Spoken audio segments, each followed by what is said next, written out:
Twitch Week isn't just draft mode and trials. It also overlaps with something that quietly matters a lot: the ranked sprint. We're at the end of Season 15 and about to transition into Season 16. That means the ladder is more active, more competitive, and more volatile. When a season is ending, players push harder. Some rush aggressive games. Some test last-minute changes. Some grind non-stop trying to recover points. That environment creates chaos. Your advantage isn't matching that chaos. It's staying stable inside it. The biggest mistake during a ranked sprint is overplaying. You lose a close match and instantly queue again, not because you're ready, but because you want your points back. That's when decision quality drops. You rush, you overcommit, you activate skills too early, and suddenly one loss turns into 3. So here's the first rule: play in blocks. Decide before you start how many games you're playing. 5, maybe 10.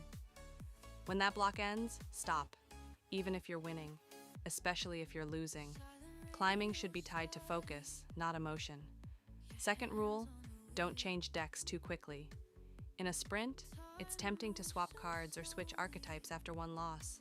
That usually makes things worse. Ranked climb rewards familiarity. Your best climb deck isn't the one with the highest ceiling. It's the one you pilot cleanly under pressure. Twitch Week streams are full of experimentation, and that's great for learning. But don't confuse content decks with climb decks. You can learn from experimental builds without immediately adopting them. If your goal is to climb, choose one deck you understand and refine your execution instead of rebuilding constantly. Third rule: control tempo. Ranked games during a sprint are often decided in early and mid-game sequencing, not highlight turns, not miracle top decks. Sequencing, think in turns. What's my plan this turn? What does my opponent want next turn? Where is the swing point? Watch how strong players handle this on stream. They're not always fast, they're decisive.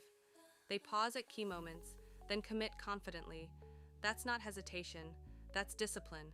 Another area where players lose points during sprints is autopilot. They play the same way every matchup.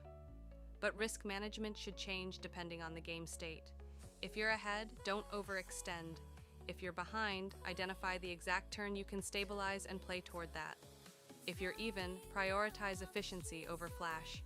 Most ranked losses aren't because your deck is weaker, they're because you chose unnecessary risk. Now let's talk about learning during Twitch Week. Use streams as live coaching. Watch a short segment with intention.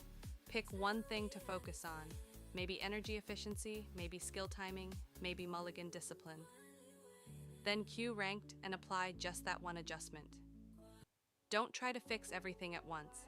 Burnout is the hidden ladder killer. It doesn't happen when you're losing. It happens when you keep playing after your focus drops. Even if you're winning, low concentration creates future losses. So set stop conditions. 2 emotional losses in a row? Stop. Feeling rushed? Stop. Losing clarity? Stop. That's not weakness. That's professional discipline. Here's a simple Twitch Week ranked plan. Watch briefly with purpose, play a focused block, review one key decision, then step away. That loop improves you faster than grinding endlessly. Season transitions create noise. More players, more testing, more volatility. If you stay calm while others speed up, you gain edge. Draft mode builds adaptability. Trials builds execution. Ranked sprint builds discipline. Choose your deck, play in blocks, control tempo, limit risk, protect your focus.